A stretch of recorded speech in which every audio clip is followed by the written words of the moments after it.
विद्यार्थी मित्रांनो नमस्कार. स्वागत आहे तुमचं आपली शाळा जीके या आपल्या हक्काच्या यूट्यूब चॅनलवर. मित्रांनो, आपण तलाठी भरतीसाठी MPSC पॅटर्ननुसार संभाव्य प्रश्नसंच बघत आहोत. त्या 30 संभाव्य प्रश्नसंचांपैकी आजचा हा 16वा प्रश्नसंच आहे. मित्रांनो, चला तर बघूया आजचा महत्त्वपूर्ण प्रश्नसंच. प्रश्न क्रमांक पहिला आहे, घटनेच्या कोणत्या कलमानुसार राष्ट्रपतींना महाभियोगद्वारे पदावरून हटविले जाऊ शकते? प्रश्न फार महत्त्वाचा आहे मित्रांनो. यामध्ये लक्ष द्या की कलम 61 मध्ये राष्ट्रपतीवरील महाभियोगाची सविस्तर प्रक्रिया दिली आहे. कोणत्या कलमामध्ये दिली आहे मित्रांनो? 61 मध्ये दिलेली आहे. राष्ट्रपतीवर महाभियोग चालवला जातो. तर मित्रांनो, कोणत्या कारणावरून त्यांना दूर करू शकतो आपण? तर संविधानाचे उल्लंघन करण्याच्या कारणावरून आपण राष्ट्रपतीवर महाभियोग चालवू शकतो. सोबतच मित्रांनो, हा प्रस्ताव संसदेच्या कोणत्याही सभागृहात मांडता येतो. तर या प्रश्नाचे अचूक उत्तर होईल पर्याय क्रमांक ब. कलम 61 नुसार आपण राष्ट्रपतीवर महाभियोग चालवू शकतो. तर मित्रांनो, अजूनपर्यंत तुम्ही आपली शाळा जीकेला सबस्क्राईब केले नसेल तर आत्ताच करून घ्या. सोबतच टेलिग्राम चॅनल देखील जॉईन करा. पुढचा प्रश्न बघूया. प्रश्न क्रमांक दुसरा आहे, भारतीय संविधानाचे मार्गदर्शक तत्त्वे ही संकल्पना कोणत्या देशाच्या राज्यघटनेवरून घेण्यात आली आहे? प्रश्न फार महत्त्वाचा आहे मित्रांनो. यामध्ये लक्ष द्या की भारताने मार्गदर्शक तत्त्वे हे कुठून घेतलेले आहे? तर आयर्लंडच्या संविधानातून घेतलेले आहे. तर मित्रांनो, आयर्लंडने स्वतः ही तत्त्वे स्पेनच्या संविधानातून घेतलेले आहे. हा प्रश्न तर विचारला जाऊ शकत नाही, परंतु आपल्या माहितीसाठी महत्त्वाचा आहे. सोबतच मित्रांनो, या तत्त्वांचा उद्देश देशात कल्याणकारी राज्यांची स्थापना करणे हा आहे. मित्रांनो, मार्गदर्शक तत्त्वे देशामध्ये कल्याणकारी राज्य स्थापन करावे हा त्याचा मुख्य उद्देश आहे. तर या प्रश्नाचे अचूक उत्तर होईल पर्याय क्रमांक ब. आयर्लंड. आयर्लंड या देशाकडून आपण मार्गदर्शक तत्त्वे घेतलेले आहेत.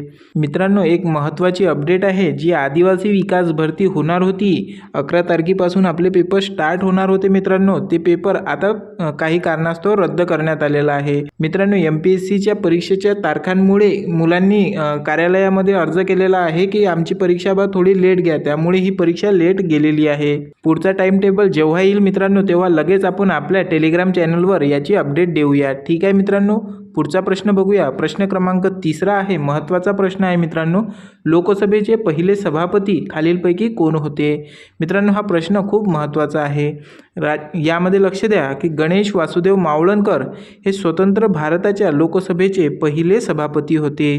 सोबतच त्यांना लोकसभेचे जनक असेही संबोधले जाते. त्यांचा कार्यकाळ विचारला जाऊ शकते मित्रांनो. 1952 ते 1956 असा त्यांचा कार्यकाळ होता. तर या प्रश्नाचे अचूक उत्तर होईल पर्याय क्रमांक 1 ग वा मावळणकर. पर्याय क्रमांक 1 ग वा मावळणकर. मित्रांनो, प्रश्न आवडत असेल तर लाईक करत चला. पुढचा प्रश्न बघूया. प्रश्न क्रमांक 4 आहे, भारतात मूलभूत हक्काचे संरक्षण करण्याची जबाबदारी कोणावर आहे? मित्रांनो, हा पण प्रश्न महत्त्वाचा आहे. यामध्ये लक्ष द्या की कलम 32 नुसार, कोणत्या कलमनुसार? कलम 32 नुसार सर्वोच्च न्यायालय आणि कलम 226 नुसार उच्च न्यायालय. मित्रांनो, हा पॉईंट खूप महत्त्वाचा आहे, नोट करून घ्या. कलम 32 नुसार सर्वोच्च न्यायालय आणि कलम 226 नुसार उच्च न्यायालय मूलभूत हक्कांचे रक्षण करते. तर हक्कांचे उल्लंघन झाल्यास, म्हणजेच मूलभूत हक्कांचे उल्लंघन झाल्यास नागरिक थेट न्यायालयामध्ये दाद मागू शकतात. न्यायालय मित्रांनो यासाठी विविध प्रकारचे प्राधिलेख, हा प्रालेख झालेला इथं प्राधिलेख जारी करू शकते. ठीक आहे मित्रांनो. या प्रश्नाचे अचूक उत्तर होईल पर्याय क्रमांक सी, सर्वोच्च आणि उच्च न्यायालय. तर सर्वोच्च न्यायालयासाठी कलम कोणते आहे? कलम 32 आणि उच्च न्यायालयासाठी 226. तर मित्रांनो, एक पॉईंट आणखी नोट करा की मूलभूत हक्क हे 12 ते 35 मध्ये, कलम 12 ते 35 मध्ये मूलभूत हक्क दिलेले आहे. तर कोणत्या भागामध्ये मूलभूत हक्कांचा समावेश आहे याचे उत्तर कमेंट बॉक्समध्ये सांगा. पुढचा प्रश्न बघूया. प्रश्न क्रमांक 5 आहे, भारतीय राज्यघटनेतील कोणते कलम न्यायव्यवस्था आणि कार्यकारी व्यवस्था यांच्या विभक्तीकरणाशी संबंधित आहे? मित्रांनो, हा प्रश्न फार महत्त्वाचा आहे. पॉलिटिक्स या घटकावरील हा प्रश्न आहे. तर यामध्ये लक्षात ठेवा, कलम 50 नुसार लोकसभेमध्ये न्यायव्यवस्था कार्यकारी व्यवस्थेपासून पूर्णतः वेगळी केलेली आहे. तर मित्रांनो, हे मार्गदर्शक तत्त्वाच्या भाग 4 अंतर्गत समाविष्ट आहे. याचा जो मुख्य उद्देश आहे हा न्यायालयाचे स्वतंत्र अबाधित ठेवणे हाच आहे मित्रांनो. तर या प्रश्नाचे अचूक उत्तर होईल पर्याय क्रमांक सी, कलम 50 नुसार. मित्रांनो, आपली तलाठी भरतीसाठी एक मराठीची स्पेशल बॅच सुरू झालेली आहे. सोबतच मित्रांनो, ही बॅच आदिवासी विकास भरती, त्यासोबतच पोलीस भरती आणि महाराष्ट्रातल्या सर्व स्पर्धा परीक्षांसाठी ही बॅच खूप महत्त्वाची आहे. यामध्ये आपण मराठीचे बेसिकपासून ते ॲडव्हान्सपर्यंतचे सर्व प्रश्न घेत आहोत. मित्रांनो, हे PYQ सिरीज आहे. याला आपण सप्लिमेंटरी सिरीज असे नाव दिलेले आहे. प्रश्न क्रमांक 6 आहे, खालीलपैकी कोणती नदी अरबी समुद्राला जाऊन मिळते? तर मित्रांनो, लक्षात ठेवा, फार महत्त्वाचा प्रश्न आहे. इथून आपले भूगोल या विषयावर प्रश्न सुरू झालेले आहेत. तर मित्रांनो, तापी ही महाराष्ट्रातील व भारतातील प्रमुख पश्चिम वाहिनी नदी असून ती अरबी समुद्राला जाऊन मिळते. तर तापी नदीचा उगम मध्य प्रदेशातील मुळताई येथे होतो. गोदावरी, कृष्णा आणि भीमा या पूर्ववाहिनी नद्या असून बंगालच्या उपसागराला मिळतात. हा प्रश्न फार महत्त्वाचा आहे मित्रांनो. नदी प्रणाली या घटकावर खूप वेळा प्रश्न विचारलेले आहेत, त्यामुळे हा प्रश्न पाठच करून ठेवा. आणि मित्रांनो, नदी प्रणाली या घटकावर जेवढेही प्रश्न बनतात ते सर्वच्या सर्व पाठ करून ठेवा. आणि हा जो टॉपिक आहे मित्रांनो, तो सविस्तर वाचा, त्याचा अभ्यास करा, कारण की याचा परीक्षेमध्ये खूप जास्त उपयोग होणार आहे. ठीक आहे मित्रांनो, पुढचा प्रश्न बघूया. मित्रांनो, आपले प्रश्न आवडत असेल तर लाईक करत चला. तुमच्या मित्रांमध्ये तुम्ही जर ग्रुपमध्ये अभ्यास करत असेल मित्रांनो, तर त्यांना देखील शेअर करत चला. प्रश्न क्रमांक 7 आहे, महाराष्ट्रात कापसाच्या पिकासाठी कोणती मृदा अत्यंत उपयुक्त मानली जाते? मित्रांनो, महाराष्ट्राची मृदा जी आहे ती काळी कसदार आहे आणि ही मृदा कापसाच्या पिकासाठी फार महत्त्वाची मानली जाते. तर यामध्ये लक्षात ठेवा की रेगूर मृदेलाच आपण काळी मृदा म्हणजेच कापसाची काळी मृदा असे म्हणतो. मित्रांनो, ही मृदा बेसॉल्ट खडकाच्या विदारीकरणातून तयार झाली आहे. या मातीत ओलावा टिकून ठेवण्याची क्षमता जी आहे ती सर्वाधिक आहे. त्यामुळेच मित्रांनो, या मृदेला आपण कापसासाठी सर्वात जास्त सुपीक मृदा देखील म्हणतो. तर या प्रश्नाचे अचूक उत्तर होईल पर्याय क्रमांक ब, रेगूर मृदा. इलेच आपण काळी मृदा देखील म्हणतो. पुढचा प्रश्न आहे मित्रांनो, प्रश्न क्रमांक 8 आहे, लोणार सरोवर महाराष्ट्रातील कोणत्या जिल्ह्यात स्थित आहे? तर या प्रश्नाचे अचूक उत्तर होईल पर्याय क्रमांक बी, बुलढाणा. पर्याय क्रमांक बी, बुलढाणा. मित्रांनो, बुलढाणा या जिल्ह्यामध्ये लोणार सरोवर येते. हे उल्कापातामुळे तयार झालेले आहे. तर मित्रांनो, याचे जे पाणी आहे ते खारे पाणी आहे. सरोवर बुलढाणा जिल्ह्यात असून जागतिक रामसर तळावर देखील याला दर्जा मिळालेला आहे मित्रांनो. आणि या सरोवराचे पाणी जे आहे ते अति आम्लधारी व खारट आहे. पुढचा प्रश्न बघूया. प्रश्न क्रमांक 9 आहे, महाराष्ट्रातील चिखलदरा हे थंड हवेचे ठिकाण कोणत्या जिल्ह्यात आहे? तर मित्रांनो, यामध्ये लक्षात ठेवा की चिखलदरा हे अमरावती जिल्ह्यातील सातपुडा पर्वतरांगेतील गाविलगड टेकड्यामध्ये वसलेले आहे. विदर्भातील हे एकमेव थंड हवेचे ठिकाण म्हणून ओळखले जाते. येथे कॉफीचे उत्पादन घेतले जाते. तर मित्रांनो, या प्रश्नाचे अचूक उत्तर होईल पर्याय क्रमांक सी, अमरावती जिल्ह्यामध्ये चिखलदरा हे थंड हवेचे ठिकाण वसलेले आहे. तर याच चिखलदरा ठिकाणाला मित्रांनो विदर्भाचे काश्मीर देखील म्हटले जाते. हा पण पॉईंट नोट करा. आणि येथेच मेळघाट व्याघ्र प्रकल्प देखील आहे. पुढचा प्रश्न बघूया. प्रश्न क्रमांक 10 आहे, महाराष्ट्रातील सर्वात उंच शिखर कळसुबाई हे कोणत्या पर्वतरांगेत स्थित आहे? तर मित्रांनो, यामध्ये मोस्ट ऑफ द पॉईंट आहेत की कळसुबाई शिखर हे सह्याद्री म्हणजेच पश्चिम घाट पर्वतरांगेत अहमदनगर नाशिक जिल्ह्याच्या सीमेवर आहे. या शिखराची उंची खूप वेळा परीक्षेमध्ये विचारली जाते, त्यामुळे हा पॉईंट नोट करून ठेवा. IMP म्हणून 1646 याची उंची आहे. याला महाराष्ट्राचे एव्हरेस्ट असेही म्हटले जाते. तर मित्रांनो, हे जे शिखर आहे ते पाठ करण्याची ट्रिक आहे, कसा मी हसतो, कसा मी हसतो. ठीक आहे मित्रांनो, तर या प्रश्नाचे अचूक उत्तर होईल पर्याय क्रमांक बी, सह्याद्री पर्वत. सह्याद्री पर्वतरांगेमध्ये स्थित आहे कळसुबाई हे शिखर, ज्याची उंची 1646 मीटर आहे आणि यालाच महाराष्ट्राचे एव्हरेस्ट देखील म्हटले जाते. पुढचा पॉईंट बघूया मित्रांनो. प्रश्न क्रमांक 11 आहे, 1857च्या उठावात कानपूर येथून उठावाचे नेतृत्व कोणी केले होते?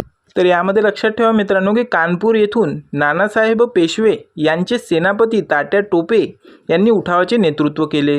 राणी लक्ष्मीबाई यांनी झाशी येथून, तर कुंवरसिंह यांनी बिहारपूर येथून नेतृत्व केले. सोबतच मित्रांनो, हा उठाव ब्रिटिश ईस्ट इंडिया कंपनीच्या सत्तेला मोठा धक्का होता.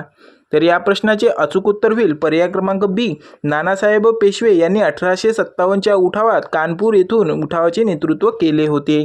तर मित्रांनो, तुमच्यासाठी कमेंटसाठी एक प्रश्न आहे की 1857च्या वेळी जेव्हा उठाव झाला तेव्हा गव्हर्नर जनरल कोण होते?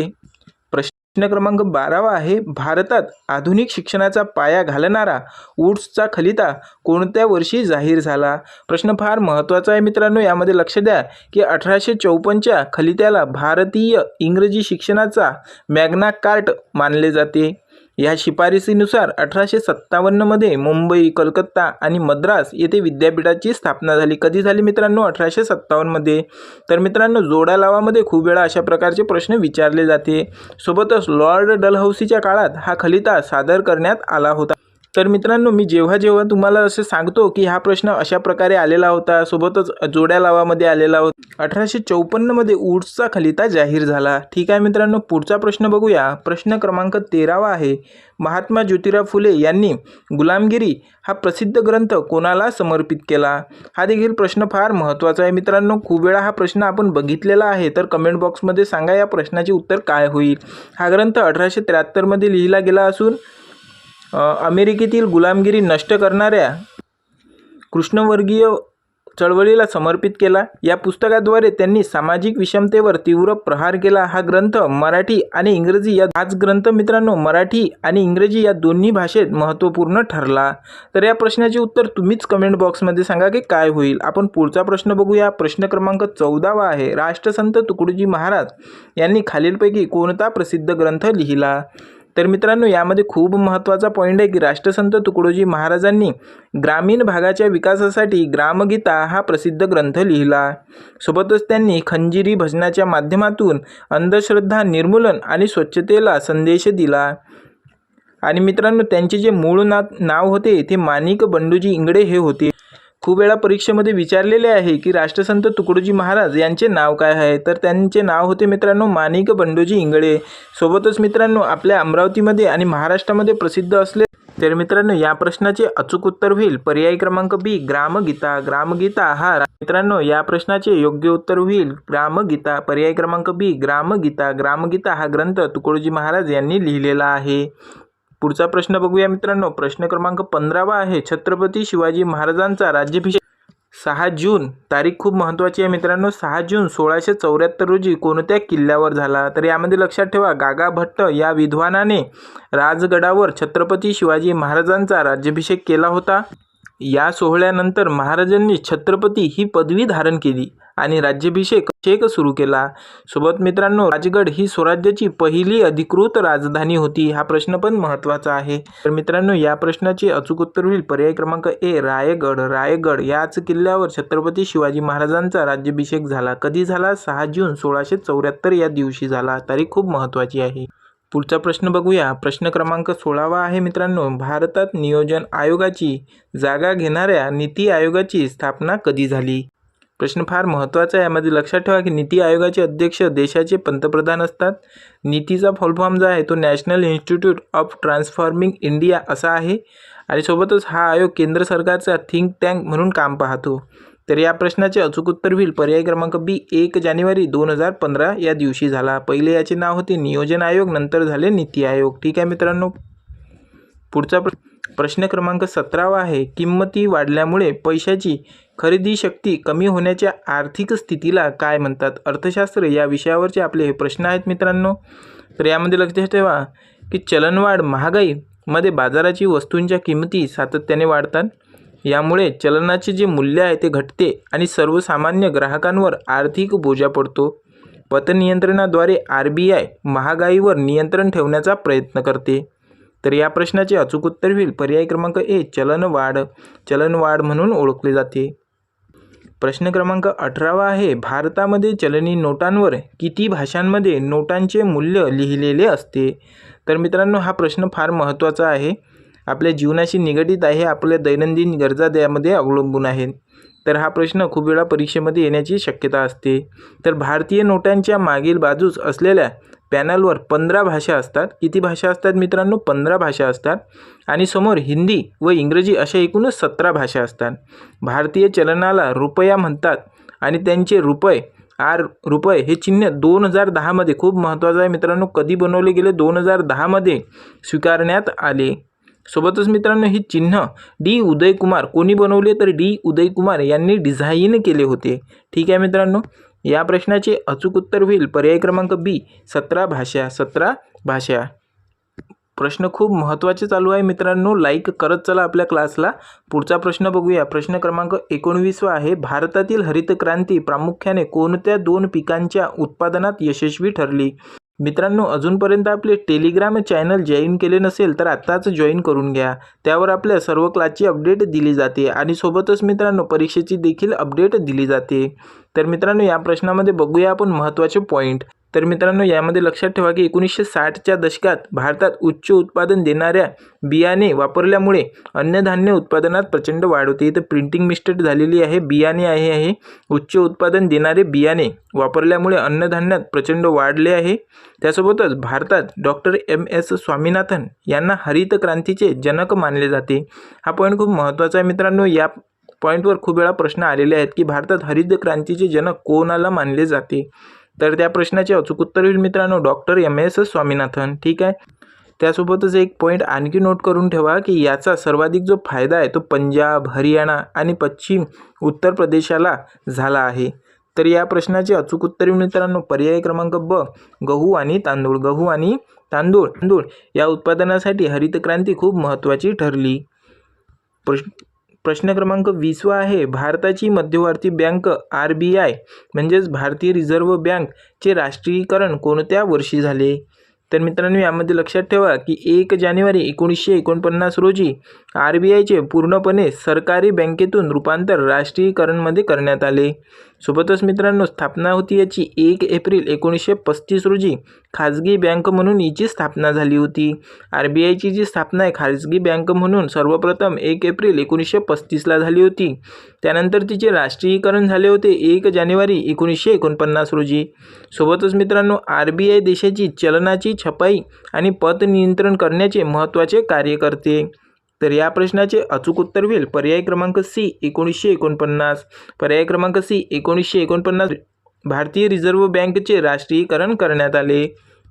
तर मित्रांनो, जो आपण हरित क्रांतीचा प्रश्न पाहिला होता त्यामध्ये एक पॉईंट नोट करा की भारतीय हरित क्रांतीचे जनक आहे MS स्वामीनाथन. ठीक आहे मित्रांनो.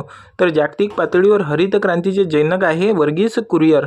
हा देखील पॉईंट नोट करा. ठीक आहे. पुढचा प्रश्न बघूया मित्रांनो. प्रश्न क्रमांक 21 आहे. जिल्हा परिषदेच्या मुख्य प्रशासकीय अधिकारी कोण असतो? पंचायत राज या घटकावर आपले प्रश्न सुरू झालेले आहेत मित्रांनो. यामध्ये लक्षात ठेवा की मुख्य कार्यकारी अधिकारी म्हणजेच CEO हा IAS दर्जाचा अधिकारी असतो, ज्याची नियुक्ती राज्य शासनाकडून केली जाते, जो जिल्हा परिषदेच्या सर्व निर्णयांची व विकासाची अंमलबजावणी करतो. तर या प्रश्नाचे अचूक उत्तर होईल मित्रांनो पर्याय क्रमांक ब, मुख्य कार्यकारी अधिकारी म्हणजेच CEO. ठीक आहे मित्रांनो. प्रश्न आवडत असेल तर लाईक करत चला मित्रांनो. त्यासोबतच तुमच्या मित्रांपर्यंत आपला हा महत्त्वपूर्ण क्लास शेअर करत चला. आपली जी मराठीची सिरीज सुरू झालेली आहे मित्रांनो ते देखील तुमच्या मित्रांपर्यंत पोहोचवा. अजूनपर्यंत तुम्ही आपले पूर्ण व्हिडिओ बघितले नसेल जुन्या प्रश्नसंचांचे तर ते देखील आपल्या चॅनलवर जाऊन बघू शकता. पुढचा प्रश्न बघूया. प्रश्न क्रमांक 22 आहे. पंचायत समितीचा पदसिद्ध सचिव खालीलपैकी कोण असतो? तर मित्रांनो, यामध्ये लक्षात ठेवा की गटविकास अधिकारी म्हणजेच BDO हा पंचायत समितीचा मुख्य कार्यकारी व प्रशासकीय प्रमुख असतो. त्याची निवड MPSC म्हणजेच MPSC द्वारे केली जाते आणि नियुक्ती राज्य शासन करते. तो पंचायत समितीचा निधीचे नियंत्रण करतो. तर मित्रांनो, हा देखील पॉईंट नोट करा की तो पंचायत समितीच्या निधीचे नियंत्रण करतो. तर या प्रश्नाचे अचूक उत्तर होईल पर्याय क्रमांक सी, गट विकास अधिकारी. त्यालाच आपण BDO असे म्हणतो. तर मित्रांनो, पंचायत समितीचा जो पदसिद्ध सचिव असतो तो असतो BDO. प्रश्न क्रमांक 23 आहे. ग्रामपंचायतीमध्ये निवडून येण्यासाठी उमेदवाराचे किमान वय किती असणे आवश्यक आहे? तर मित्रांनो, खूप महत्त्वाचा प्रश्न आहे की यामध्ये लक्षात ठेवा मतदान करण्यासाठी किमान वय 18 वर्षे आवश्यक आहे. तर निवडणूक लढवण्यासाठी 21 वर्षे पूर्ण असावे लागतात. हाच नियम महानगरपालिका आणि नगरपालिकेसाठी देखील लागू होतो. लोकसभेसाठी 25 वर्षे तर राज्यसभेसाठी 30 वर्षे वयाची अट असते. हा पॉईंट नोट करून ठेवा मित्रांनो की लोकसभेसाठी 25 वर्षे आणि राज्यसभेसाठी 30 वर्षे वयाची अट आवश्यक आहे. तर या प्रश्नाचे अचूक उत्तर होईल पर्याय क्रमांक बी, 21 वर्षे. 21 वर्षे म्हणजेच ग्रामपंचायतीचे निवडणूक लढवण्यासाठी उमेदवाराचे जे वय आहे ते 21 वर्षे असणे आवश्यक असते. पुढचा प्रश्न बघूया. प्रश्न क्रमांक 24 आहे. मित्रांनो, नगरपंचायतीची स्थापना करण्याची शिफारस सर्वप्रथम कोणत्या समितीने केली? तर खूप महत्त्वाचे प्रश्न होत आहेत मित्रांनो आजच्या क्लासमध्ये. तुम्ही अजूनपर्यंत तुमच्या मित्रांना देखील आपला हा व्हिडिओ शेअर केला नसेल तर आताच शेअर केला. आपली शाळा जीकेला देखील तुम्ही सबस्क्राईब करून घ्या. मित्रांनो, जर तुम्ही अजूनपर्यंत आपल्या क्लासला नवीन असाल तर आपली शाळा जीकेला आत्ताच सबस्क्राईब करून घ्या. तर मित्रांनो, महत्त्वपूर्ण प्रश्न आहे हा आणि खूप इम्पॉर्टंट प्रश्न आहे. तुमच्या नोटबुकमध्ये नोट करून ठेवा. न्यायपंचायतीची स्थापना करण्याची शिफारस सर्वप्रथम कोणत्या समितीने केली होती? मित्रांनो, हा प्रश्न खूप वेळा पेपरमध्ये आलेला आहे. त्यामुळे लक्षात ठेवा की 1977च्या अशोक मेहता समितीने द्विस्तरीय पंचायत राज मॉडेलसह नगरपंचायतीची शिफारस केली होती. या समितीने ग्रामपंचायतीऐवजी मंडल पंचायत स्थापन करण्याचा सल्ला दिला होता. सोबतच मित्रांनो, भारतात केंद्र स्तरावर ही समिती नेमण्यात आली होती. तर अशोक मेहता समिती खूप महत्त्वाचा पॉईंट आहे मित्रांनो. तर या प्रश्नाचे अचूक उत्तर होईल पर्याय क्रमांक बी, अशोक मेहता समिती. अशोक मेहता समिती. ठीक आहे मित्रांनो, याच समितीने नगरपंचायतीची स्थापना करण्याची शिफारस सर्वप्रथम दिली होती. प्रश्न क्रमांक 25 आहे मित्रांनो. पंचायत राज या घटकावर आपला प्रश्न आहे. तर 73वी घटना दुरुस्ती कायदा 1992 हा खालीलपैकी कशाशी संबंधित आहे? तर मित्रांनो, तुमच्यासाठी एक महत्त्वाची सूचना. तुम्ही करंट अफेअरमध्ये काहीतरी गोंधळ होऊ शकते तुमचा तारखांचा याचा त्याचा. जे नवीन प्रश्न आहे त्यांच्यामध्ये देखील गोंधळ होऊ शकते, परंतु हे जुने प्रश्न आहे आणि ऐतिहासिक ज्या घटना आहे. आता 73वी घटना दुरुस्ती 1992 झाली. ही घटना कोणीच बदलू शकत नाही. हे पेपरमध्ये ही ॲज इट इज जशीच्या तशीच येणार आहे. किती काही प्रश्न यावर कठीण आला तरी हे घटना 1992 73वी घटना दुरुस्ती झाली हे कोणीच बदलू शकत नाही. आणि त्यावेळेस जे झालेलं होतं ते पण कोणीच बदलू शकत नाही. त्यामुळे असे जे पॉईंट असतात मित्रांनो ते पाठच करून ठेवा. ऐतिहासिक घटना, त्याच्या तारखा, आपल्या राज्यशास्त्रामधील सर्वच्या सर्व कलमा ह्या सर्वच्या सर्व पाठच करून ठेवा. कारण की ते कधीही बदलणारे नसतात आणि ते तुमचे IMP क्वेश्चन असतात. कधीही त्यामध्ये मार्क तुमचा कटत नाही. तर यामध्ये लक्षात ठेवा मित्रांनो की या घटना दुरुस्तीने पंचायत राज संस्थांना घटनात्मक दर्जा बहाल केला.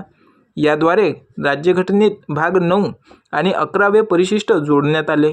हा कायदा 24 एप्रिल 1923 पासून देशभरात लागू झाला. म्हणूनच 24 एप्रिल राष्ट्रीय पंचायत राज दिन म्हणून साजरा केला जातो. तर मित्रांनो, खूप महत्त्वाचे पॉईंट आहे, एक वेळा परत बघा. या घटना दुरुस्तीने पंचायत राज संस्थांना घटनात्मक दर्जा बहाल केला. कोणत्या घटना दुरुस्तीने? तर 73वी घटना दुरुस्ती 1992 मध्ये. याद्वारेच राज्यघटनेत 9वे भाग आणि 11वे परिशिष्ट जोडण्यात आले. हा कायदा 24 एप्रिल 1993 पासून देशभरात लागू झाला. म्हणूनच आपण काय करतो तर 24 एप्रिल हा राष्ट्रीय पंचायत राज दिन म्हणून साजरा करतो. ठीक आहे मित्रांनो. तर यामध्ये खूप सारे आपले प्रश्न कव्हर झालेले आहेत. ठीक आहे. तर याच प्रश्नाचे अचूक उत्तर होईल पर्याय क्रमांक बी, ग्रामीण स्थानिक स्वराज्य संस्था पंचायत राज. ठीक आहे मित्रांनो. पुढचा प्रश्न बघूया. प्रश्न क्रमांक 26 आहे. खालीलपैकी कोणत्या जीवनसत्वाच्या अभावामुळे रातआंधळेपणा हा आजार होतो? तर मित्रांनो, विज्ञान या घटकावर आपले हे प्रश्न सुरू झालेले आहेत आणि अशा प्रश्नांसाठी मित्रांनो लाईक करत चला. ठीक आहे. तर मित्रांनो, अजीवनसत्वाच्या कमतरतेमुळे डोळ्याचे आजार होतात, ज्यात कमी प्रकाशात न दिसणे समाविष्ट असते. गांजर, दुग्धजन्य पदार्थ आणि पालेभाज्यांमध्ये अजीवनसत्व मुबलक प्रमाणात आढळते. जीवनसत्व क च्या अभावामुळे स्कर्वी आणि ड च्या अभावामुळे मुर्दूस हा विकार होतो. हे पॉईंट खूप महत्त्वाचे. क च्या अभावामुळे स्कर्वी आणि ड च्या अभावामुळे मुर्दूस. तर या प्रश्नाचे अचूक उत्तर होईल पर्याय क्रमांक ए, अजीवनसत्व. तर मित्रांनो, प्रश्न फार महत्त्वाचा आहे. प्रश्न क्रमांक 27 आहे. विद्युत प्रवाहाचे मोजमाप करण्यासाठी कोणते उपकरण वापरतात? मित्रांनो, अजूनपर्यंत लाईक केले नसेल तर लाईक करून घ्या. सोबतच आपली शाळा जीकेला सबस्क्राईब करून घ्या. तर मित्रांनो, यामध्ये लक्षात ठेवा की अमीटर हे परिपथातील विद्युत प्रवाह म्हणजेच ॲम्पियर या एककात मोजण्यासाठी एकसर जोडणीत जोडतात. तर व्होल्टमीटरचा वापर विभवांतर मोजण्यासाठी समांतर जोडणीत केला जातो. बॅरोमीटरचा जो वापर आहे मित्रांनो तो हवेचा दाब मोजण्यासाठी केला जातो. हे जे ॲम्पियर आहेत मित्रांनो, हे जे एकक आहेत ते तुम्हाला परीक्षेमध्ये खूप वेळा विचारले जातात. तर या प्रश्नाचे अचूक उत्तर होईल पर्याय क्रमांक ब, अमीटर. अमीटर म्हणजेच आपण त्याला ॲम्पियर देखील म्हणतो. ठीक आहे मित्रांनो. प्रश्न क्रमांक 28 आहे. सूर्यापासून मिळणारे सौर ऊर्जा ही कोणत्या प्रकारामुळे निर्माण होते? तर मित्रांनो, हा प्रश्न देखील महत्त्वाचा आहे. यामध्ये लक्षात ठेवा की सूर्याच्या केंद्रात हायड्रोजनच्या अणूचे सम्मेलन होऊन हेलियमचा अणू तयार होतो. याला न्यूक्लिअर फिशन असे म्हणतात. या प्रक्रियेत प्रचंड प्रमाणात ऊर्जा व प्रकाश मुक्त होतो. हायड्रोजन बॉम्ब देखील याच तत्वावर काम करतात. तर मित्रांनो, या प्रश्नाचे अचूक उत्तर होईल पर्याय क्रमांक ब, अणुकेंद्रकीय सम्मेलन. अणुकेंद्रकीय सम्मेलन म्हणजेच न्यूक्लियर फ्युजन. तर मित्रांनो, अशा प्रकारचे प्रश्न खूप महत्त्वाचे असतात. प्रश्न क्रमांक 29 आहे, धातूंपासून कोणता धातू खोलीच्या मापनाला द्रव व्यवस्थेत आढळतो? तर यामध्ये लक्षात ठेवा, पारा हा एकमेव धातू आहे जो सामान्य तापमानाला द्रव रूपात राहतो, म्हणूनच याचा वापर जो आहे आपण तापमापीमध्ये करतो. ठीक आहे मित्रांनो, थर्मामीटरमध्ये याचा वापर केला जातो. तर मित्रांनो, ब्रॉमिन हा एकमेव अधातू आहे जो द्रव अवस्थेत आढळतो. सोडियम हा इतका मऊ असतो की तो चाकूने सहज कापता येतो.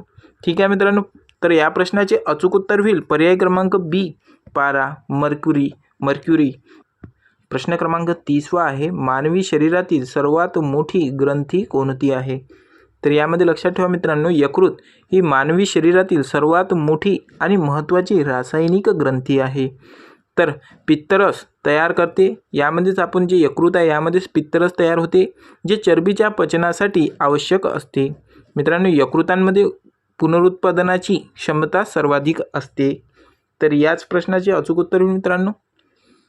तर या प्रश्नाचे अचूक उत्तर होईल पर्याय क्रमांक बी, यकृत. पर्याय क्रमांक बी, यकृत यालाच हेच मानवी शरीरातील सर्वात मोठी ग्रंथी आहे. ठीक आहे मित्रांनो. तर मित्रांनो, हे होते आपले 30 महत्त्वपूर्ण प्रश्न. मित्रांनो, या अगोदरचे प्रश्नसंच बघितले नसेल तर तुम्ही आत्ताच आपली शाळा जीकेवर जाऊन बघू शकता. सोबतच आपले टेलिग्राम चॅनल देखील जॉईन करा. त्यावर आपण सर्व प्रकारची महत्त्वाची अपडेट देत राहतो. मित्रांनो, आपण मराठी व्याकरणाचा पायाभूत एक क्लास अपलोड केलेला आहे. सोबतच मित्रांनो, ती आपली सिरीज सुरू झालेली आहे. अजूनपर्यंत तुम्ही तो व्हिडिओ बघितला नसेल तर तो देखील बघू शकता. आदिवासी विकास भरतीचा देखील आपण आपल्या चॅनलवर एक व्हिडिओ अपलोड केलेला आहे. अशाच प्रकारचे आपण व्हिडिओ मित्रांनो अपलोड करत आहोत, जेणेकरून तुमचे सर्वात जास्तीत जास्त प्रश्नसंच पाठ होतील आणि त्याची माहिती तुम्हाला होईल. कुठल्याही प्रकारचा नवीन प्रश्न येत असेल तर तो तुम्हाला हार्ड जाणार नाही. हाच आपला त्यामागील जास्तीत जास्त उद्देश आहे मित्रांनो. ठीक आहे मित्रांनो, प्रश्नसंच 17 मध्ये भेटूया आता आपण. तोपर्यंत तुम्ही या प्रश्नाचा सराव करा. मागील झालेले क्लास देखील बघून घ्या मित्रांनो. ठीक आहे, भेटूया लवकरच. तोपर्यंत जय हिंद, धन्यवाद.